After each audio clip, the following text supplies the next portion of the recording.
মৃত্যুর সময় তারা যখন চিন্তায় আক্রান্ত হয়ে যায়, মুমিন যখন চিন্তায় পড়ে যায় আমার মৃত্যুর পরে আমার বিধবা স্ত্রীকে কে দেখবে, আমার ফুলের মতো সুন্দর মেয়েটার বিয়ে কে দিবে, আমার এতিম বাচ্চাটার ভরণ পোষণ কে করবে।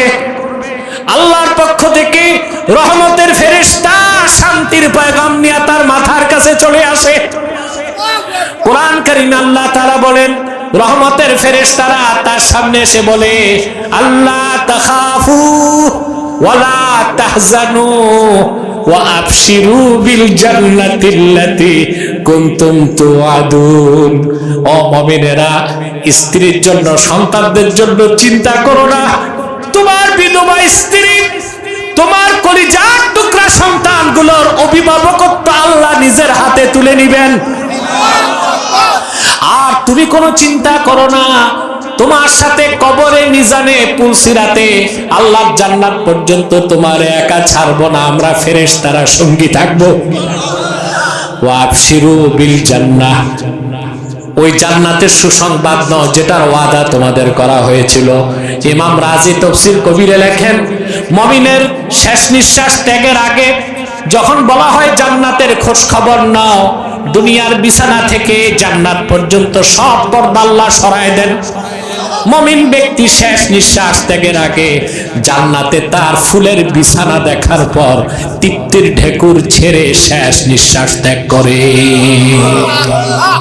মুসলমান, তাকওয়া ভিত্তিক জীবন আপনাকে সম্মান দিবে, মর্যাদা দিবে, উত্তম রিজিক দিবে, শক্তি দিবে, শান্তি দিবে, নিরাপত্তা দিবে, পরকালে জান্নাত দিবে। বলেছেন আল্লাহকে ভয় করবেন, তা আজ থেকে নামাজ আর কাজা করা যাবে না, ছাড়বেন না নামাজ। কে কে হাত তুলে দেখে, মানে আল্লাহ ওয়াদা করছি আজ থেকে 5 ওয়াক্ত নামাজ জামাতের সাথে আদায় করুন। ইয়া আল্লাহ, নামাজ যদি কাজা হয় তওবা করে কাজাটা আদায় করে নিব। ইয়া আল্লাহ, সুদ খাবো না, সুদ দিব না। হাত নামা, একটা নেক আমলের ওয়াদা করুন আর একটা জঘন্য গুনার কাজ ঘৃণা করুন। আপনি তাকওয়া ভিত্তিক জীবন চালু করে দিলেন। তারপর যত বেশি নেক আমল করবেন আপনার তাকওয়া বাড়বে, আল্লাহর ওলি হিসেবে আপনার গ্রেড বাড়তে থাকবে। প্রায় তো 50 মিনিট চলে গেল। সূরা তাওবা 119 নম্বর আয়াতের একটা অংশের ব্যাখ্যা কিছুটা তুলে ধরলাম, দ্বিতীয় অংশটা সংক্ষেপে বলি। দ্বিতীয় নির্দেশ আল্লাহ বলেন, ওয়া কুনু মাস সাদিকিন, সত্যবাদীদের সঙ্গী হও। আপনার পীর কে হবে, আপনার নেতা কে হবে, আপনার মুরব্বী কে হবে, আল্লাহ বলে দিয়েছেন সত্যবাদী হইতে হবে। কি হইতে হবে? এখন আমরা কিন্তু সত্যবাদী কি মিথ্যাবাদী কি তা বুঝি না। যার ঈমান নাই সে যদি সারা জীবন সত্য কথা বলে তারপরও সে মিথ্যাবাদী। আগে ঈমান, তারপর সত্য কথা বলতে হবে।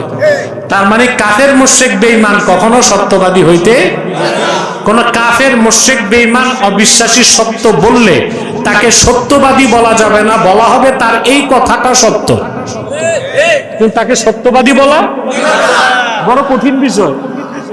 কারণ যে আল্লাহর তাওহীদ মানে না, আমার নূর নবী সাল্লাল্লাহু আলাইহি ওয়াসাল্লামের রিসালাত মানে না, কোরআন মানে না, সে কোনোদিন সত্যবাদী হইতে পারে না, মিথ্যাবাদী। এই জন্য কাফের মুশরিক কখনো সত্যবাদী হইতে পারে না। যদি তার কথা সত্য হয় বলা হবে তার এই কথাটা সত্য, কিন্তু সে মিথ্যাবাদী। সে কি?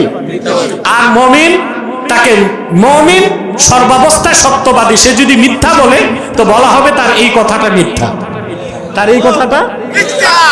সত্যবাদী কারা? 119 নম্বর আয়াতে আল্লাহ বলেন কুনু মাস সাদিকিন, সত্যবাদীদের সঙ্গী হও। কিন্তু আল্লাহ নিজে আবার তাফসীর করে দিয়েছেন সত্যবাদী কারা সূরা হুজুরাতে। আল্লাহ রাব্বুল আলামিন বলেন, ইন্নামাল মুমিনুনা আল্লাযীনা আমানু বিল্লাহি ওয়া রাসূলিহি থুম্মা লাম ইয়ারতাবু ওয়া জাহাদু বিআমওয়ালিহিম ওয়া আনফুসিহিম ফি সাবিলিল্লাহি উলাইকা হুমুস সাদিকুন। আল্লাহ রাব্বুল আলামিন বলেন, নিশ্চয়ই পরিপূর্ণ মুমিন তো তারাই যারা ঈমান এনেছে আল্লাহর উপর, ঈমান এনেছে মুহাম্মদ সাল্লাল্লাহু আলাইহি সাল্লামের উপর। সুম্মা লাম ইয়ারতাবু, অতঃপর ঈমান ও ইসলামের একটা ক্ষুদ্র বিষয়কেও সন্দেহ করলো না। এটা শর্ত। এটা কি? ওয়াজাহাদু বিআমওয়ালিহিম ওয়া আনফুসিহিম ফি সাবিলিল্লাহ, অতঃপর জানমাল দিয়ে লড়াই করলো আল্লাহর দ্বীনের পথে।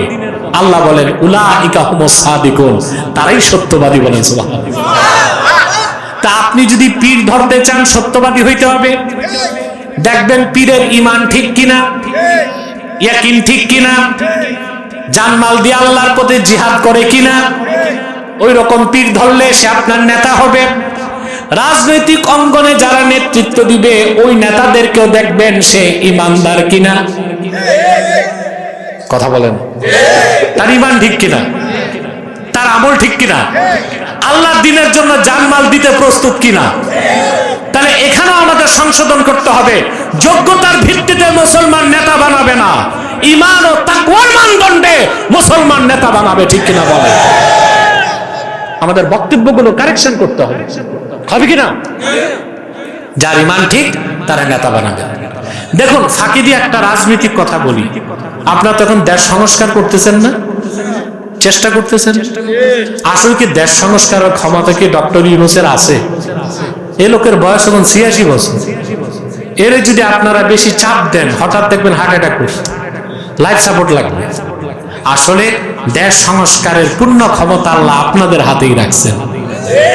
আপনারা প্রত্যেকে কোনো না কোনো দল করেন না ভাই? তো প্রত্যেক রাজনৈতিক দলে কিছু ভালো মানুষ কিন্তু আছে। আপনি যে দলেরই ভোট দিবেন, আপনি দেখবেন আপনি যারে ভোট দিচ্ছেন সে মুসলমান কিনা। সে যদি কাফের মুশরিক হয় তারে ভোট দিবেন না। তারপর দেখবেন সে মুমিন হওয়ার পর দেখবেন সে নামাজ পড়ে কিনা। তারপর দেখবেন তার রুজি হালাল কিনা। প্রত্যেক রাজনৈতিক দলের মানুষগুলো যদি তার নিজ নিজ দলের নির্বাচনের ক্ষেত্রে এইভাবে নেতাগুলোকে বাছাই করে, তো বাংলাদেশ চেহারা বদলাবে না? বদলাবে। তখন বাংলাদেশ হয়ে যাবে একটা ইসলামী সমাজ। পররাষ্ট্রবিজ্ঞানে একটা কথা আছে, রাষ্ট্রবিজ্ঞানে society is great than state, রাষ্ট্র থেকে সমাজ বড়। তা আমরা যদি এই নীতিতে একটা ইসলামী সমাজ বানাই দিতে পারি, পরবর্তী প্রজন্ম বাংলাদেশকে ইসলামী রাষ্ট্র বানাই দিবেন, ঠিক না? তাহলে আমরা কাদেরকে নেতা বানাবো? আল্লাহ বলে দিয়েছেন কুনু মাস সাদিকিন, সত্যবাদীদেরকে নেতা বানাতে হবে। কিন্তু বড় দুঃখজনক, আমাদের দেশে অধিকাংশ রাজনৈতিক দলের অধিকাংশ নেতাই চরম মিথ্যাবাদী। তাদের ঈমান ঠিক নাই, ভিতরে মুনাফিকি, ভিতরে ফরমালিন ঢুকছে। মুনাফিকি, নামাজ নাই এক ওয়াক্ত, রুজি রোজগার সবটাই হারাম, ঋণ খেলাপি, সুদ, চাঁদাবাজি, দাগাবাজি, চান্দাবাজি, টেন্ডারবাজি, চাঁদাবাজি, ঠিক না? তাহলে আমাদের কাদেরকে নেতা বানাবেন ভালো করে চিন্তা করেন। এখন আসুন, আধ্যাত্মিক জগতে আপনাকে যে নেতৃত্ব দিবে তরিকত তাসাউফের ক্ষেত্রে, ওই লোকটা সত্যবাদী হইতে হবে। এই জন্যই আল্লাহওয়ালা বুজুর্গ ব্যক্তির সোহবতে যাওয়া ওয়াজিব। আল্লাহ বলছেন কুনু মাস সাদিকিন, সত্যবাদীদের। বিজ্ঞানীর কাছে না গেলে বিজ্ঞানী হওয়া যায় না। ডাক্তারের কাছে যে ডাক্তারি না শিখলে ডাক্তার হওয়া যায় না। প্রকৌশলীর কাছে না গেলে প্রকৌশলী হওয়া যায় না। আল্লাহওয়ালা বুজুর্গ ব্যক্তির সান্নিধ্যে না গেলে আল্লাহওয়ালা হওয়া যায় না। আমি একটা হাদিস শোনাচ্ছি আপনাদেরকে বুখারী শরীফ থেকে, আর খুব ছোট করে ঘটনাটা কোরআন কারীম থেকে শোনাচ্ছি। মুসা নবী একদিন, আমি যে হাদিসটা বলতেছি বুখারী শরীফ প্রথম খণ্ড কিতাবুল ইলমে এসেছে হাদিসটা। মুসা নবী একদিন ওয়াজ করতেছেন। বনি ইসরায়েলের কত বড় পয়গম্বর মুসা নবী, ইলমান জিসমান, সুবহানাল্লাহ। বনি ইসরায়েলের পয়গম্বরদের মধ্যে অনেক পাওয়ারফুল পয়গম্বর ছিল মুসা নবী। 10 হাত লম্বা ছিলেন। কত? লাঠিটা ছিল তার 10 হাত লম্বা। যখন লাফ দিতেন তো 10 হাত উঠতে পারতেন। ওস বিন উনুককে যখন তিনি আঘাত করছেন, তিনি ছিলেন 10 হাত লম্বা, লাঠি ছিল 10 হাত, লাফ দিয়েছেন 10 হাত, 30 হাত উপরে যা লাগছে ওস বিন উনুকের টাকনুতে। বুঝতে পারছেন? এই রকম জাসিম ব্যক্তি মুসা নবী ওয়াজ করতেছেন। এক বনি ইসরাইল ইহুদি দাঁড়ায় বলল, হাল তা'লামু আহাদান আ'লামা মিনকা, মুসা তোমার চেয়ে বড় আলেম পৃথিবীতে আছে জানোনি? কেউ আছে নাকি? তো মুসা নবী বলছে যে না, আমার চেয়ে বড় আলেম পৃথিবীতে আছে কেউ আমি জানি না। উনি দাবি করলেন উনি সবচেয়ে বড় আলেম। আল্লাহ নারাজ হয়ে গেলেন। ফাআওহাল্লাহু ইলা মূসা বাল আব্দুনা খাদির, ওহী নাজিল করে আল্লাহ মূসাকে ধমক দিয়ে বললেন, রে মূসা, তোমার চেয়ে বড় আলেম আছে না নাই? তুমি নিজে বলতে গেলা কেন? তুমি তো বলতে পারতা আল্লাহ ভালো জানেন। আসলে মূসা, তোমার চেয়ে বেশি ইলম আছে আমার এক বান্দা, তার নাম হযরতে খাদির। আপনার নামটা ভুল বলেন খিজির, আসলে উচ্চারণটা কি? খাদির। খাদির, খাদরুন, খাদরা বলা হয় সবুজকে, ক্ষুদ্রুন সবুজকে বলা হয়। ওই যেখানে বসতেন ওই জায়গায় ঘাস হয়ে যেত, এই জন্য বলা হয় খাদির। কিংবা দোয়া করলেই দোয়া কবুল হয়ে যেত। তো মূসা নবী আল্লাহর কাছে বলেন, আল্লাহ, তো আমার কাছে যে এলেম নাই খাদিরের কাছে ওই এলেম আছে, ওই এলেমটা তো আমারে শিখতে হবে। তো তুমি আমারে পথ দেখাও, আমি খাদিরের কাছে যাব। সুবহানাল্লাহ বলবেন না? আল্লাহ কিছু নিদর্শন দিলেন, মাছ নিতে বললেন। বললেন মাজমাউল বাহরাইন, দুই সমুদ্রের মিলন স্থলে যে মাছটা যেখানে চলে যাবে ওখানে দাঁড়ায় থাকবা, খাদিরের সাথে সাক্ষাৎ হবে। হযরত মূসা তার সঙ্গীকে নিলেন, যুন্নুন, ইউশা। কাকে? ইউশা বিন নুন, তাকে নিলেন। তিনিও নবী ছিলেন। দুইজন রওনা দিয়েছেন। মাজমাউল বাহরাইনে যাওয়ার পর একটা পাথরে মাথা রেখে দুইজন ঘুমাইছেন, ওই ফাঁকে মাছ গেছে সাগরে। যাক, লম্বা ঘটনা। পরে তারা ফিরে আসছেন, দাঁড়ায় আছেন। হঠাৎ দেখেন হযরত খাদির সামনে। মূসা নবী পরিচয় দিলেন। তারপর হযরত মূসা হযরত খাদিরকে বললেন, আল্লাহ পাক ঘটনাটা সূরা কাহাফে বলেন, فوجد عبدا من عبادنا آتيناه رحمة من عندنا وعلمناه من لدنا علما। মূসা এবং তার সঙ্গী দুজনেই খাদিরের সাক্ষাৎ পেলেন। তারপরে আল্লাহ পাক বলেন, আমি আমার সে বান্দা খাদিরকে আমার পক্ষ থেকে বিশেষ রহমত দান করেছি এবং তাকে বিশেষ এলেম শিক্ষা দিছি। হযরত মূসা এসেই হযরত খাদিরের কাছে অনুমতি চাইলেন। قال له موسى هل أتبعك على أن تعلمني مما علمت رشدا। হযরত মূসা অনুমতি চাইলেন, খাদির, আপনাকে যে আল্লাহ বিশেষ এলেম দান করছেন যেটা আমার কাছে নাই, ওটা শিখার জন্য আমি কি আপনার সঙ্গী হইতে পারি? সুবহানাল্লাহ, এটা সোহবতের আদব। সোহবতের আমি কি আপনার সঙ্গী হতে পারি? হযরত খাদির নাকচ করে দিলেন, রাজি হইলেন না। তিনি বললেন, ক্বালা ইন্নাকা লান তাসতাতিআ মাইয়া সাবরা, তুমি যে আমার পিছনে হাঁটবা, ঘুরবা, সঙ্গী হবা, তুমি ধৈর্য ধরতে পারবা না। ধৈর্য ধরতে? তো মূসা নবী বললেন, ঠিক আছে, পারি কি পারি না যাচাই করেন। এবার রওনা দিয়েছেন তারা। হাঁটতে হাঁটতে হাঁটতে হাঁটতে তারা পৌঁছে গেলেন এক নদীর পাড়ে।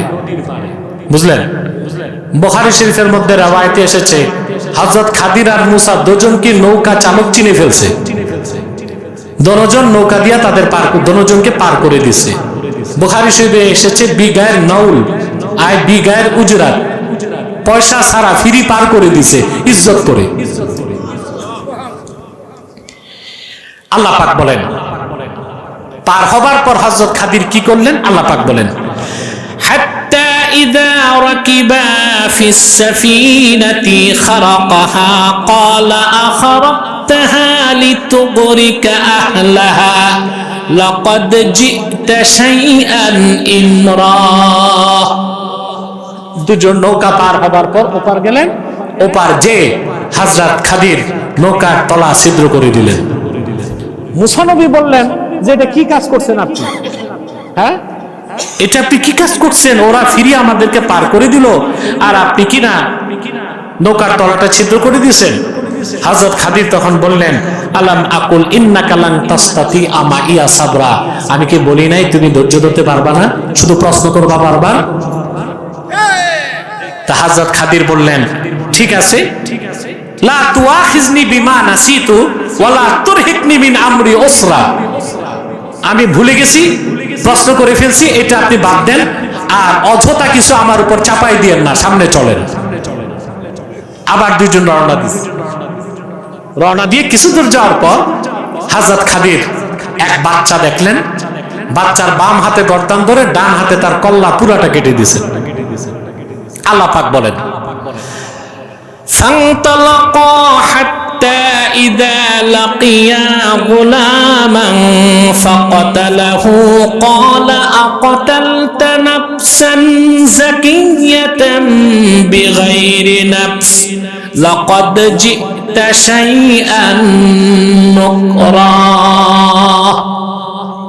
হযরত খাদিরা চুপ থাকতে পারলেন না বললেন একটা নিষ্পাপ বাচ্চা এরে তুমি হত্যা করলে এটা কেমন কাজ হইছে হ্যাঁ এটা তো খুব মন্দ কাজ করছেন আপনি এটা উচিত হয় নাই হযরত খাদির বললেন আলাম আকুল্লাকা ইন্নাকা লান তাসতাতিয়া মাইয়া সাবরা আমি কি বলি নাই যে তুমি ধৈর্য ধরতে পারবা না আমার কাজে বারবার তুমি ফেরকা ধরবা বারবার প্রশ্ন করবা তা মুসা নবী ওয়াদা করছেন তিনি বলছেন ইন সাআলতুকা আন শাইইন বা'দাহা ফালা তুসাহিবনি এরপর যদি আরেকবার আপনাকে প্রশ্ন করি আপনি আমাকে সঙ্গী বানাবেন না এবার রওনা দিবেন বুঝলেন দুজন আল্লাহ পাক বলেন ফান্তালাকা হাত্তা ইযা আতায়া আহলা ক্বরিয়াতিন ইসতাতআমা আহলাহা ফাআবাউ আন ইউদাইফুহুমা ফাওয়াজাদা ফিহা জিদারান ইউরিদু আন ইয়ানকাদ্দা ফাআকামা ক্বালা লাউ শি'তা লাত্তাখাযতা আলাইহি আজরা হাঁটতে হাঁটতে অনেক দূর চলে গেছেন দুইজন এক এলাকায় পৌঁছে ওই এলাকার মানুষের কাছে মেহমানদারি চাইছেন আমরা ক্ষুধার্ত কিছু খাওয়াও এলাকার লোক খুব নিষ্ঠুর এবং কৃপণ তারা বলল আমরা মেহমানদারিটা আমাদের করবো না ভাগো মুসা নবী বের হয়ে একটা ভগ্ন দেওয়াল হযরত খাদির এটা ঠিক করা শুরু করছেন আর হযরত মুসাকে সাথে নিয়েছেন যে মুসা আসো আমরা দুইজন মিলে দেওয়ালটা বানাই তখন হযরত খাদির মুসা বললেন খাদির আগে দুইটা কাজ তো কিছুই বুঝি নাই তিন নাম্বার কাজটা তো বুঝলাম না নৌকা সাদা করছো ফিরি ফিরি পার হইয়া তারপরে বাচ্চাটারে মারছো বিনা কারণে আর এখানে মেহমানদারি চাইলাম মেহমানদারি করলো না তুমি বিনা পয়সায় কি করতে ওয়াল বানায় দিতেছো পারিশ্রমিক তো নিতে পারতা তো মুসা নবী হযরত খাদির বললেন হাজা ফিরাকু বাইনি ওয়া বাইনি তোমার আমার সম্পর্ক এখানেই শেষ যাও তুমি তোমার পথে যাও আমি আমার পথে যাই মুসা নবীকে ব্যাখ্যাগুলি দাও এবার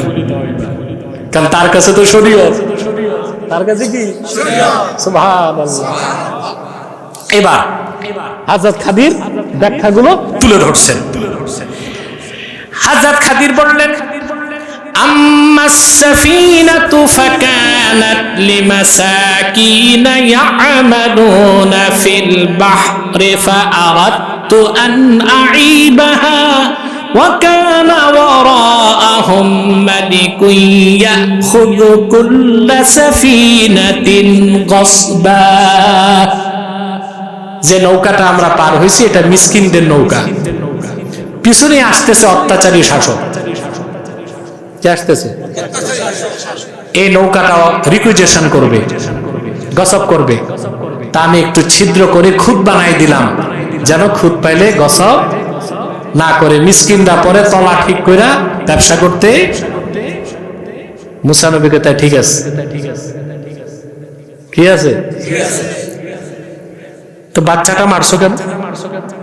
তিনি বলেন ওয়া আম্মাল গুলামু ফাকানা আবাওয়াহু মুমিনাইন ফাখাশিনা আন ইউরহিকাহুমা তুগয়ানা ওয়া কুফরা। বাচ্চাটার যে মারছি, এই বাচ্চার পিতামাতা দুইজনই খুব মুমিন নেককার। আল্লাহ প্রদত্ত জ্ঞানে আমি দেখতে পেরেছি তার তকদির অনুযায়ী সে নাফরমান হবে, পিতামাতার উপর জুলুম করবে এবং নাফরমানিকে চাপাই দিবে। সেজন্য আমি তাকে হত্যা করে ফেলেছি, সেও বেঁচে যাক আর তার পিতামাতাকে আল্লাহ নেককার সন্তান দিবেন, পিতামাতাও বেঁচে যাবে। বলেন সুবহানাল্লাহ। হযরত মুসা বলেন এই কাজটাও কি হয়েছে? ওয়াল উঠাইছো কেন? শোনো কেন উঠাইছে। ওয়া আম্মাল জিদারু ফাকানা লিগুলামাইনি ইয়াতীমাইনি ফিল মাদিনাতি ওয়া কানা তাহতাহু কানজুল লাহুমা ওয়া কানা আবুহুমা সালিহা। আমি যে ওয়ালটা উঠাই দিছি এটার নিচে দুইজন এতিমের সম্পদ আছে। এই এতিমের বাপ মা ছিল আল্লাহর ওলি নেককার। ওয়াল যে ভেঙে গেছে চোরের হাতে যাবে, ওয়াল উঠাই দিছি যেন এতিম সন্তানগুলো বড় হয়ে তাদের সম্পদগুলো বুঝে পায়। সুবহানাল্লাহ। হযরত মুসা বলেন এটাও ঠিক হয়েছে। সুবহানাল্লাহ। এখন বিষয়টা কি হলো খেয়াল করেন। কোরআন কারীমের এই আয়াতের ব্যাখ্যা করতে যে মোল্লা আলী কারি মিশকাতে সরামের কাতে লেখেন ফানাযারা মূসা ইলা আলামিশ শাহাদা ওয়া নাযারাল খাদির ইলা আলামিল গায়ব। মূসা নবীর দৃষ্টি ছিল শরীয়তের দিকে আর খাদিরের দৃষ্টি ছিল মারিফতের দিকে। খাদিরের কাছে ছিল ইলমে মারিফত, মূসার কাছে ছিল ইলমে শরীয়ত। মূসার মতো এত বড় পয়গম্বরকে আল্লাহ মারিফত শিখতে খাদিরের কাছে পাঠাইছেন। এর নাম সোহবত। এর নাম কি? আমার ভাইরা, পূর্বে পয়গম্বরদেরকে আল্লাহ রাব্বুল আলামিন কাউকে ইলমে শরীয়ত বেশি দিতেন, ইলমে মারিফত কম দিতেন, কাউকে ইলমে মারিফত বেশি দিতেন, কাউকে ইলমে শরীয়ত কম দিতেন। কিন্তু আখিরি নবী নূর নবীজি মুহাম্মদ মুস্তাফা সাল্লাল্লাহু আলাইহি ওয়াসাল্লামের মাধ্যমে ১৫০০ বছর আগে আল্লাহ তাআলা দ্বীন ইসলামকে পরিপূর্ণ করে দিয়েছেন।